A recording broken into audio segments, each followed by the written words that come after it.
bilbila keessan irratti paaspoortii akkaawuntii Google adda addaa seef gootanii itti fayyadamaa jirtan jechuudha. Akkaawuntii Gmail yookaan immoo paaspoortii Gmail akkaawuntii keessanii seef gootanii itti fayyadamaa jirtan siitinga kana dafaati sirreeffadhaa isin jedhu hundi keessanuu warri seef gootanii itti fayyadamaa jirtanuu siitinga kana dafaati on godhaa isin jedha. Kana jechuun akkaawuntii seef gootanii itti fayyadamaa jirtu yoo ta'e weebsaayitiin biraa akkaawuntii keessan akka cabsuu hin dandeenye yeroo inni akkaawuntii keessan fageenya irraa cabsuudhaan mokkore akka inni paatarnii bilbila keessanii gaafatu jechuudha. Kanaafuu siitinga kana on godhachuu qabdu jechuudha.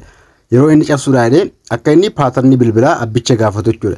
Kanaafuu siitinga ni seentu siitinga kana on godhachuudhaaf jechuudha. Siitinga eega seentanii egaa bakkuma searchii kanatti autofill jettanii barreeffattu yookaan immoo ganjallaa kaa dhufuudhaan generaalii ni barbaaddu. Generaal jettu kan jedhu ni barbaaddu. Kan asirratti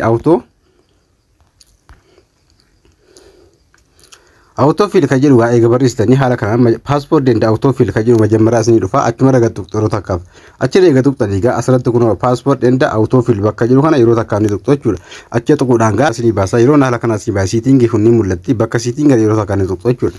Bakka siitingi tuquudhaan gaa ula xaa'uudhaan macarashaa kana secret sign bakka jedhu tuquudhaan paatarnii isin gaafate yeroo achi tuqxan haala kanaan paatarnii keessatti naquudhaan siitingi sadii jira sadiinuu on godhattu jechuudha. Siitinga sadeen on godhattu jechuudha paatarnii keessatti naqxanii yookaan immoo ashaaraa keessatti naquudhaan sadiinuu on godhattu. Kanaafuu weebsaayitiin biraadha yeroo wanni keessan keessa seenee akkaawuntii keessan cabsuu dhufee paatarnii yookaan ashaaraa gaafata jechuudha. Haala kanaan itti fayyadamaa warri akkaawuntii Google seef gootanii itti fayyadamaa jirtanuu kana giddeetaa on godhadhaatti itti fayyadamaa isin